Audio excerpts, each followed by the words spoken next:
따라서 이제 이런 영변의 경수로 신포의 경수로 건설이 시작이 되죠. 그 이후에도 뭐 잠깐의 그 우여곡절이 있었습니다. 뭐 대포동 때문에 문제가 있었고, 금창리에 뭐 지하 시설이 있다 해서 뭐 문제가 됐었고, 하지만 여전히 그런 문제들이 이제 해결될 수 있었던 것은 협상이 지속이 됐었기 때문이고, 페리 그 전 국방장관이 평양에 가서 제네바 합의보다 사실 더 큰 틀을 만들었습니다. 이게 공식적으로 합의가 된 거는 아니었지만 페리 프로세스라고 저희가 통칭적으로 얘기하는 것이 제네바 합의의 내용을 더 확대시킨 겁니다. 그래서 제네바 합의에서는 이 핵 문제에만 초점을 맞췄다면은 이 대포동 문제를 겪고 보니까 북의 미사일 문제도 다뤄야 되겠더라 이거죠. 그래서 핵 문제뿐만 아니라 미사일 문제까지 다루자. 그래서 협상이 진행되는 동안에는 미사일 시험도 하지 않겠다 하는 약속을 받아야 되겠다 하는 거였고, 또 이게 핵 문제나 뭐 미사일 문제를 다루려고 하더라도 미국과 북한 간에 이 전쟁 상태가 계속이 되고 이 적대 관계가 계속되는 한에는 무슨 문제가 발생하도 발생할 수밖에 없다는 거죠. 그래서 근본적으로 문제를 해결하기 위해서는 이 양국 간에 이 정치적으로 관계가 개선이 돼야 되겠다. 어떤 그 평화적인 관계가 만들어져야 되겠다 하는 그러한 이해가 만들어진 겁니다. 근데 이 페리 프로세스가 또 중요한 이유는 이 다음으로 이어지기 때문입니다. 이 페리 프로세스가 이 페리 국방장관의 이름으로 나왔지만은 내용적으로는 그 임동원 그 특보의 작품입니다. 그 임동원 특보가 미국과 북한을 계속 설득하면서 진짜 이 한반도 그 북핵 문제를 그 영구적으로 해결하기 위해서는 이런 포괄적이고 통합적인 접근 방법을 해야 된다 하는 거를 설득을 계속했고, 그러한 설득에 결국 미국이 동의를 해준 거죠. 그리고 북한이 동의를 해준 거죠. 그래서 양국 간의 관계 개선에 대한 모멘텀이 발생했기 때문에 그러한 모멘텀의 위에 남북 정상회담이 이루어질 수 있었던 겁니다. 그리고 이게 이제 이 다음으로 이어질 거는 북미 정상회담이었죠. 그래서 클린턴 대통령이 2000년 12월 달에 평양에 갈 계획이었습니다. 그래서 클린턴 대통령이 가서 북에 가서 정상회담을 하면서 그 페리 프로세스에서 만들어놨던 그 그림들을 문서화해서 정상 간에 서명을 했으면 90년대의 이 과도기는 아마 2000년에 끝날 수도 있었을 겁니다. 그런데 여러분들이 아시는 것처럼 클린턴 대통령이 못 갔죠. 못 간 이유가 2000년 미국 대통령 선거가 좀 이상하게 끝나지 않았습니까? 그래서 전체 투표수는 고가 이겼는데 그 선거인단으로 하면은 저기 부시 대통령이 더 많아서 부시 대통령이 당선이 된 거죠. 그것도 이제 플로리다에서 뭐 여러 가지 말썽이 많아서 부정 투표다, 뭐 개표가 잘못됐다, 뭐 여러 가지 문제가 많지 않았습니까? 그러고 보니까 오늘 한국의 모습과도 좀 비슷한데, 근데 그런 이제 그 국내적인 문제가 걸려 있으니까 클린턴 대통령이 그 평양을 가지 못한 겁니다.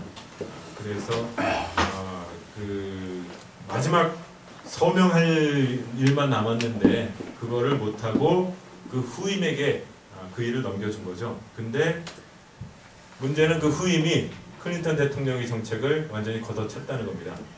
부시 대통령의 그 초기 정책을 저희가 그 ABC라고 그러죠.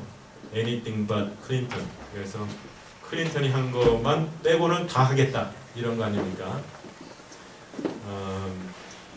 그래서 이 이제 대북 정책에 있어서도 그 제네바 합의 완전히 무시하기 시작했고, 또 페리 프로세스로 이렇게 굳혀졌던 북미 관계 개선, 평화적인 해결 이런 것들이 다 뒤집히게 됩니다. 이게 뒤집히게 되는 그런 그 구체적인 모습은 이제 부시 행정부의 그 네오컨 정책으로 나타나게 되는데, 뭐 저희가 잘 아는 것처럼 이제 선제 공격을 그 국가 전략의 중요한 부분으로 채택을 하게 되고, 또 그 악의 축으로 불리는 국가들에 대해서는 정권 교체도 불사하겠다 하는 것이 이제 그 미국 부시 행정부의 군사 전략으로 채택이 됩니다. 그래서 2002년 그 National Security Strategy를 보면은 그 선제 공격을 할 능력을 보유하겠다 하는 것이 천명이 됐고, 2001년 QDR, 그러니까 국방부에서 4년에 한 번씩 발표하는 4개년 국방 검토 보고서에서는 그 정권 교체 능력을 보유하겠다 하는 것들이 천명이 됩니다. 그리고 이런 것이 그냥 정책으로 문서로만 있는 것이 아니라 실질적으로 이라크에서 현실화되죠. 여러분들이 아시는 것처럼 이라크에 대한 선제 공격을 하고, 선제 공격에 의해서 후세인 정권을 무너뜨리는 것으로 가게 됩니다. 이렇게 되니까 북의 입장에서는 굉장히 또 그 긴장을 하게 할 수밖에 없는 그런 상황이 되는 겁니다. 악의 축에 이라크, 이란, 북 세 나라가 올라가 있었는데, 이라크라는 나라는 선제 공격과 정권 교체로 무너져 버렸고, 그 다음이 북이 될지 이란이 될지 알 수 없는 상황인데, 또 부시 행정부의 그 큰 전략 중에 하나가 양대 전쟁 전략입니다. 그래서 전쟁을 하게 되면 중동뿐만이 아니라 극동아시아에서도 동시에 전쟁을 해서 동시에 이길 수 있는 그런 방향으로 가야 된다 하는 이런 전략을 갖고 있었기 때문에, 이제 북의 입장에서는 다음은 자기가 아니냐 하는 그런 이제 우려를 가질 수밖에 없었던 거죠. 이런 상황에서 2차 북핵 위기가 발생을 하는 겁니다. 이제 보다 구체적으로는 아까 제가 말씀드린 것처럼 이제 부시 행정부는 ABC 그 정책을 취하면서 클린턴 행정부에 있었던 모든 정책들을 부인을 하는데, 그 중에 하나인 제네바 합의도 그 부인을 합니다. 그 일환으로 제임스 켈리 동아태 담당 차관보가 2002년에 평양을 가죠. 그래서 평양에 가서 오히려 북이 제네바 합의를 위반했다 하고 이제 주장을 하기 시작을 합니다. 근데 이제 북은 그에 대항해서 그 켈리 차관보가 한 얘기가 이 북이 제네바 합의를 위반하면서 우라늄 농축을 하는 게 아니냐 이렇게 그 주장을 했는데, 강석주는 그것을 맞받아친다는 게 북은 뭐 핵무기뿐만 아니라 그거보다 더한 것도 하게 돼 있다, 뭐 이런 식으로 발언을 합니다. 그러니까 이 워싱턴에서는 켈리는 돌아와서 그 북이 제네바 합의에도 불구하고 비밀리에 그 핵 가동을 하고 있다는 것을 인정했다, 이렇게 보고를 했고, 백악관에서 그렇게 공식적으로 발언을 하게 됩니다. 그러니까 평양에서는 우리가 언제 그렇게 얘기했느냐, 미국이 거짓말을 하고 있다, 이렇게 맞받아치게 되고, 미국에서는 이제 북이 자기네들이 제네바 합의를 위반했다고 인정했으니까 더 이상 미국도 제네바 합의를 이행할 수 없다 하면서 중유 공급을 중단하게 됩니다. 중유 공급을 중단하게 되니까 그럼 북도 더 이상 제네바 합의에 우리가 얽매일 필요가 없다 하면서 IAEA 감시원들을 추방하게 되고, 그러니까 IAEA는 북을 유엔에 제소하게 되고, 그러면 북은 이제 군사적인 수단도 취할 수 있다. 또 미국도 역시 군사적으로 우리도 대응할 수 있다 하는 발언을 하게 되고, 이렇게 말이 거칠어지는 과정에서 결국 1차 핵실험이 이루어지게 되는 거죠. 그래서 1차 핵실험이 이루어지게 되는 과정을 보시면 아시겠지만은 이 북미 관계가 90년대에 조금 잘 풀릴 것 같다가 이제 부시 행정부가 들어서면서 이 정치적으로 관계가 악화되는 그런 과정이 있습니다. 서로 주고받고 악화되는 과정 속에서 서로 공격하겠다, 우리도 공격할 수 있다, 그럼 우리 한번 힘을 보여주겠다, 이러한 와중에 핵실험이라는 실력 행사로 들어가게 된 거죠. 근데 이것이 다행히도 더 이상 악화되지는 않습니다. 악화되지 않는 이유는 여러 가지 있겠지만은 가장 중요한 것이 저는 2006년에 있었던 미국 총선이라고 보고 있습니다. 이 총선에서 미국 유권자들이 부시 행정부를 심판을 하죠. 그래서 이라크 전쟁에 대한 불만을 표출하고 부시 행정부가 취하고 있었던 여러 가지 정책에 대한 반대를 표명을 하게 됩니다. 그래서 민주당이 압승을 하게 되고 공화당이 참패를 하죠. 그래서 이 참패의 책임을 지고 부시 행정부 일기에 있었던 네오칸들이 대거 물러납니다. 그래서 선거 후에는, 그러니까 선거 전에 여기서 보는 것처럼 행정부 외교안보 라인을 장악하던 빨간색으로 표현된 네오컨들이 선거 후에는 거의 물러나게 되죠. 그러면서 미국의 외교안보 정책도 바뀌게 되고 북과 미국 사이에도 협상이 재개가 됩니다. 이 협상이 재개가 된 것이 이제 육자 회담이 살아나는데 아주 중요한 역할을 하게 되죠. 그래서 육자 회담에서는 이제 그 합의가 된 것이 가장 중요한 것이 이 한반도 비핵화로 알려져 있지만, 물론 그것도 중요하지만 또 그에 못지않게 중요한 것이 상호 주권을 존중하고 평화적으로 공존하며 그 관계를 정상화할 조치를 취하기로 했다 하는 부분입니다.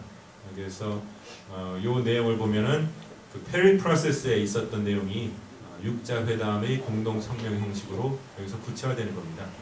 페리 프로세스는 프로세스 과정이죠. 절차로만 있었는데 그것이 이제 2005년에 오면은 육자가 모여서 공동 성명의 형태로 그 발표를 하게 되는 거죠. 그래서 핵 문제를 해결하는 것뿐만 아니라 그런 정치적인 관계마저도 동시적으로 해결을 하겠다 합의를 했고, 2007년 2월 달에 가면은 그럼 이러한 목적을 어떻게 달성할 것이냐, 이 방법에 대해서도 또 합의를 하게 됩니다. 그 방법의 원칙은 행동 대 행동이라는 방법입니다. Action for action. 하나를 더 추가하면은 word for word. 말 대 말, 행동 대 행동입니다. 특히 북미 간에는 1950년부터 시작해서 계속 전쟁 상태에 있고 계속 적대 관계에 있었기 때문에 불신이 깊습니다. 뭐 여기 계시는 분들이 미국 사람들이 북에 대해서 얼마나 깊은 불신을 갖고 있는지 잘 아시지 않습니까? 요거를 북에다 그대로 대입을 해보시면은 북이 미국에 대해서 얼마나 불신을 하고 있는지 아마 그 짐작을 하실 수 있을 겁니다.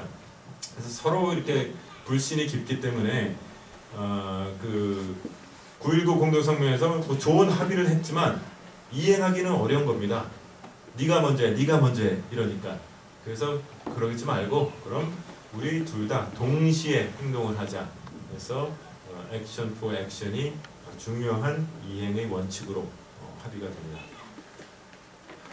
그리고 이것이 또 중요한 것이 그 2차 남북 정상회담으로 이어지기 때문입니다. 저희가 한국 뉴스만 보고 있을 때는 뭐 이게 국내 정치적인 고려에 의해서 2007년 10월 4일 날 정상회담을 한 게 아니냐 이렇게 볼 수도 있는데, 남북 관계에서도 정상회담으로 가기 위해서는 국제 관계를 다져놓지 않고서 할 수가 없는 겁니다. 워낙 그 민감한 문제고 주변 강대국들이 그 유심히 지켜보고 있는 관계이기 때문에 주변 강대국들과의 관계를 다져놓고 그들의 동의하에 이런 정상회담을 할 수밖에 없는 거죠. 그래서 1차 정상회담도 북미 간의 관계가 개선되고 미국이 이 한반도의 그 평화와 대화에 적극적으로 참여를 하는 과정 속에 이루어졌던 것이고, 2차 정상회담도 마찬가지로 그 육자 회담이라는 중요한 중간 단계가 있었던 겁니다. 이렇게 해서 다 끝났으면 좋겠지만 과도기가 계속 이어집니다. 엎치락뒤치락이 계속되는 거죠. 그래서 육자 회담에서 좋은 합의가 이루어졌음에도 불구하고 그 2.13 조치에 합의를 하자마자 같은 날 미 재무부에서 방코델타 에이시아라는 은행에 그 제재 조치를 계좌 동결 조치를 취하게 되죠. 그래서 북이 갖고 있던 계좌를 동결시키게 되는데, 이제 북에서는 서로 주권을 존중하고 평화적으로 공존하자 그러면서 왜 우리 계좌를 갑자기 동결시키냐? 이건 우리에 대한 금융 제재가 아니냐? 우리의 그 돈줄을 막아서 우리를 고사시키려는 게 아니냐? 이런 식으로 이제 강하게 반발을 하기 시작하게 되죠.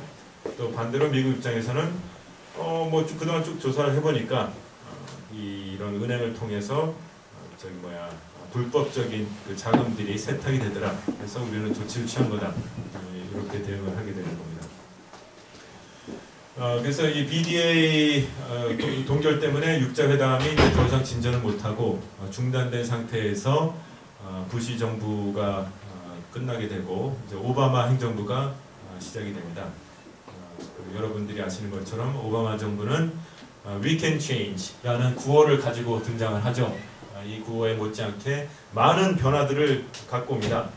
특히 이 외교 군사에 있어서 중요한 변화들은 부시 행정부에서 채택했던 선제 공격을 바꾼다는 것이고, 또 두 번째로는 정권 교체라는 그 군사 전략을 바꾼다는 겁니다. 그래서 오바마 행정부에서는 더 이상 선제 공격과 정권 교체를 하지 않겠다 하는 것을 천명을 하게 되고, 전 세계적으로 핵무기도 감축을 하게 됩니다. 그러나 유독 북에 대해서는 핵 압박을 더 강화합니다. 그래서 다른 나라들에 대해서는 그 핵무기를 사용하거나 사용하겠다는 협박을 하지 않겠다고 공언을 했음에도 불구하고 북은 그러한 공언의 대상에서 살짝 빼버리죠. 그래서 북에 대해서는 핵무기를 사용할 수도 있다. 핵무기를 사용하겠다는 위협을 할 수도 있다는 그 정책을 구체화하게 되는 겁니다. 그리고 그것이 그 제도의 모습으로 나타나게 됩니다. 한국에 대한 핵 우산이 사실 50년대부터 계속 주어졌지만은 이 정책을 이행하기 위한 기구를 만들어져 있지 않았는데, 오바마 정부에 들어와서 여기 있는 Extended Deterrence Policy Committee, 그 확장 억제 정책위원회라는 것을 만들어서 이제는 아주 기구를 가동해서 미국의 그 핵 정책을 공식화하게 되고, 또 그것에서 끝나는 게 아니라 그럼 미국의 그 대북 핵 억제력을 어떻게 행사할 것인지 연습도 좀 해보자 해서 연습도 군사 훈련도 시작이 됩니다. 요거는 제가 그냥